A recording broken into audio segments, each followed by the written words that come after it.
Welcome on ambition nursing classes. तो आज हम आपको बताएंगे कि आप अपना कास्ट सर्टिफिकेट का ऑनलाइन एप्लीकेशन फॉर्म कैसे भर सकते हैं।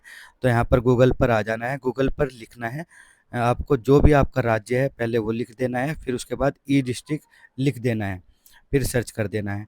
तो जैसे मेरा राज्य उत्तर प्रदेश है तो मैंने उत्तर प्रदेश लिख दिया। आपका जैसा कोई तमिलनाडु है या बिहार है वो लिख देना है, उसके बाद सर्च करना है ई डिस्ट्रिक्ट। तो मुझे ई डिस्ट्रिक्ट के पोर्टल पर आ जाना है। ई डिस्ट्रिक्ट पोर्टल ये ऊपर दिया हुआ है, इस पर आपको ओके करना है। ये मतलब ई डिस्ट्रिक्ट की मेन वेबसाइट का इंटरफेस है। और दूसरे नंबर पर दिया गया है सिटीजन लॉगिन ई साथी, इस पर आपको ओके कर देना है। दूसरे नंबर पर सिटीजन लॉगिन ई साथी पर यहाँ पर आपको देखने को मिलेगा एक इंटरफेस। और यहाँ पर सबसे ऊपर की तरफ दिखाई दे रहा होगा आपको नवीन उपयोगकर्ता पंजीकरण, यहाँ पर आपको ओके कर देना है। जहाँ पर मैंने अभी किया है नवीन उपयोगकर्ता पंजीकरण, यहाँ पर ओके कर देना है। उसके बाद इस तरह का इंटरफेस देखने को मिलेगा। यहाँ पर आपको अपनी डिटेल डाल देनी है। एक यूनिक आईडी आपको यहाँ पर बना देनी है। आवेदक का नाम, जन्म तिथि, लिंग, आवासीय पता आपको डाल देना है, पिन कोड, जिला और मेल आईडी, फ़ोन नंबर, ये सभी आपको यहाँ पर भर देने हैं, यानी फिल कर देना है। उसके बाद आपकी जो आईडी है वो क्रिएट हो जाएगी। मैंने सभी इन्फॉर्मेशन यहाँ पर डाल दी है। अब मैं सुरक्षित करता हूँ एक कैप्चा डाल करके।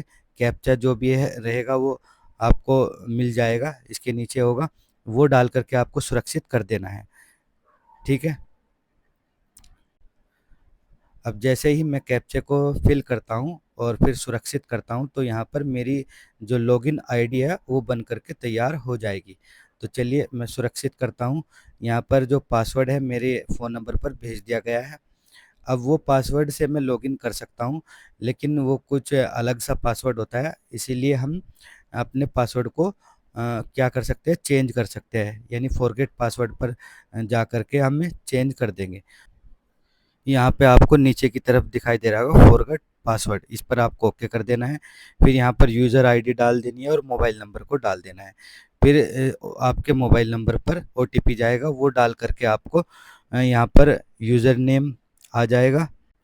फिर आपको ओटीपी डाल देना है और नया पासवर्ड कोई भी बना लेना है और उस पासवर्ड को दोबारा डाल देना है। तो वो आपका नया पासवर्ड जो है वो क्रिएट हो जाएगा। फिर पासवर्ड बदले पर आपको ओके कर देना है, तो आपका पासवर्ड चेंज हो जाएगा। पासवर्ड चेंज होने के बाद आपको वापस यहाँ पर आ जाना है। यहाँ पर आपको यूज़र नेम और आईडी पासवर्ड डाल करके और ओपन कर देना है। और यहाँ पर जो है वो आपका जो ओटीपी है वो आपके मोबाइल नंबर पर चला जाएगा और वो ओटीपी यहाँ पर आपको डाल देना है। तो आपके जो मेन जो वेबसाइट है इसमें आप एंटर हो जाओगे, वहाँ से आप कोई सा भी फॉर्म भर सकते हैं। तो चलिए यहाँ पर मैं जो है ओटीपी डाल देता हूँ। यहाँ पर जो है लॉगिन हो जाएगा और यहाँ से आप फॉर्म को फिल कर सकते हैं, जाति प्रमाण पत्र हिंदी में या फिर जाति प्रमाण पत्र अंग्रेजी में, या फिर कोई अन्य डॉक्यूमेंट आपको बनवाना है जैसे आय प्रमाण पत्र, निवास प्रमाण पत्र या दिव्यांग प्रमाण पत्र, ये सभी प्रमाण पत्र बनवाने के लिए यहाँ पर आप अप्लाई कर सकते हैं। तो यहाँ पर हम देखेंगे इस वीडियो में जाति प्रमाण पत्र। तो यहाँ पर मैं जाति प्रमाण पत्र बना रहा हूँ इस वीडियो के अंदर, जो कि अंग्रेजी में होने वाला है। आगे हम हिंदी में भी आपको बना करके दिखाएंगे। तो चलिए यहाँ पर मैं जाति प्रमाण पत्र अंग्रेजी में सेलेक्ट कर लेता हूँ। यहाँ पर देखने को मिलेगा सबसे पहले आपको आधार केवाईसी करनी होगी। तो यहाँ पर आधार नंबर डाल करके एक ओटीपी जाएगा, वो यहाँ पर डाल करके आपको सबमिट कर देना है। तो जैसे ही मैं आधार कार्ड नंबर डालता हूँ और वो ओटीपी डाल देता हूँ तो ये यहाँ पर जो है सबमिट कर देता हूँ, तो ये आधार ई केवाईसी हो जाएगी। यहाँ पर ओटीपी मेरे नंबर पर जाता है तो वो भी मैं इसमें डाल देता हूँ और फिर सबमिट कर देता हूँ। तो सबमिट करने के बाद आपके सामने एक फॉर्म खुल करके आ जाएगा। ये आपको फिल करना है, कुछ डिटेल इसमें आधार कार्ड से फैच करके यहाँ पर आ जाएगी, जैसे आपका नाम वगैरह। और फिर आपको इसमें कुछ डिटेल आपको भरनी है, जैसे पिता का नाम, माता का नाम और मकान नंबर, मोहल्ला, जनपद, ग्राम कौन सा है, मोबाइल नंबर डालना है, तहसील कौन सी है और आपका जो एड्रेस है वो सारा इसमें फिल कर देना है। और प्रमाण पत्र का प्रकार इंग्लिश है, और आपकी जाति कौन सी है वो आपको डाल देनी है, पिछड़ी जाति है क्या है। यहाँ पर आपको जो है अब डॉक्यूमेंट अपलोड करने हैं। ध्यान रहे जो भी डॉक्यूमेंट आप इसमें डालेंगे वो 100 केबी से कम के होने चाहिए। तो यहाँ पर जो भी डॉक्यूमेंट मैं अपलोड करता हूँ, जैसे जो फ़ोटो है वो मेरी आधार कार्ड से आ गई है, और स्वप्रमाणित घोषणा पत्र जो कि मैंने अपलोड कर दिया है। और यहाँ पर आधार कार्ड भी आपको अपलोड करना है, फ़ोटो अपलोड करनी है, स्वप्रमाणित घोषणा पत्र और आधार कार्ड। ये जो मेरा फॉर्म था वो रिजेक्ट हो गया था क्योंकि मैंने आधार कार्ड इसमें अपलोड नहीं किया था। तो दूसरी बार में मैंने आधार कार्ड अपलोड किया है, तो तब जा कर के मेरा जो फॉर्म है एक्सेप्ट हुआ है। तो यहाँ पर आधार कार्ड भी आपको अपलोड करना है, फ़ोटो भी, और प्रमाणित जो घोषणा पत्र भी आपको अपलोड करना है। और चौथा जो है वो है जो पहले आपने कास्ट सर्टिफिकेट बनाया था वो भी अपलोड कर देना है। तो एक एक करके यहाँ पर आपको सारी चीज़ें अपलोड कर देनी है। ये मेरा पहला जो है कास्ट सर्टिफिकेट था जो कि मैंने ये भी अपलोड कर दिया है। तो नीचे आप देख सकते हैं यहाँ पर आधार कार्ड अपलोड नहीं हुआ है, आपको यहाँ पर आधार कार्ड भी अपलोड कर देना है। तो अपलोड करने के बाद आपको यहाँ पर ओटीपी भेजे पर आपको ओके कर देना है सारी डिटेल देख करके। फिर ये क्या जाएगा आगे, ओटीपी आपके नंबर पर भेजेगा।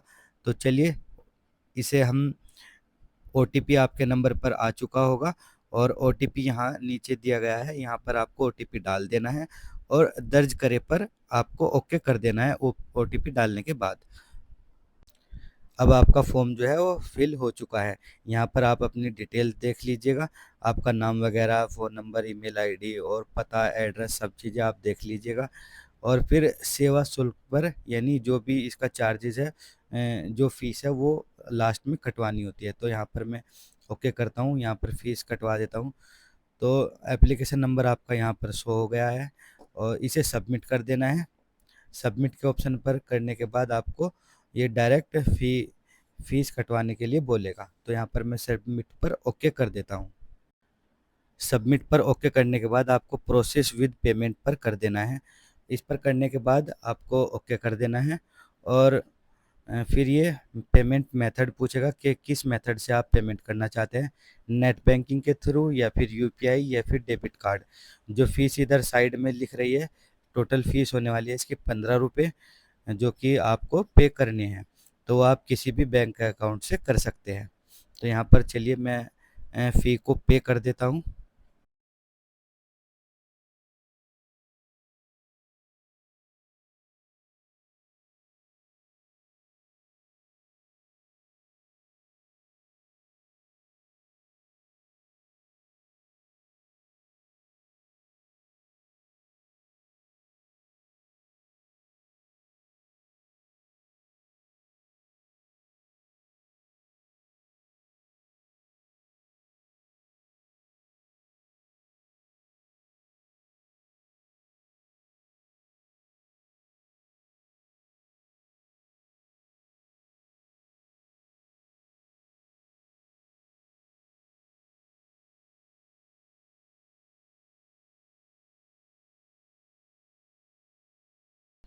तो यहाँ पर मैंने फ़ी को पे कर दिया है और यहाँ पर पेमेंट भी सक्सेसफुल हो चुका है।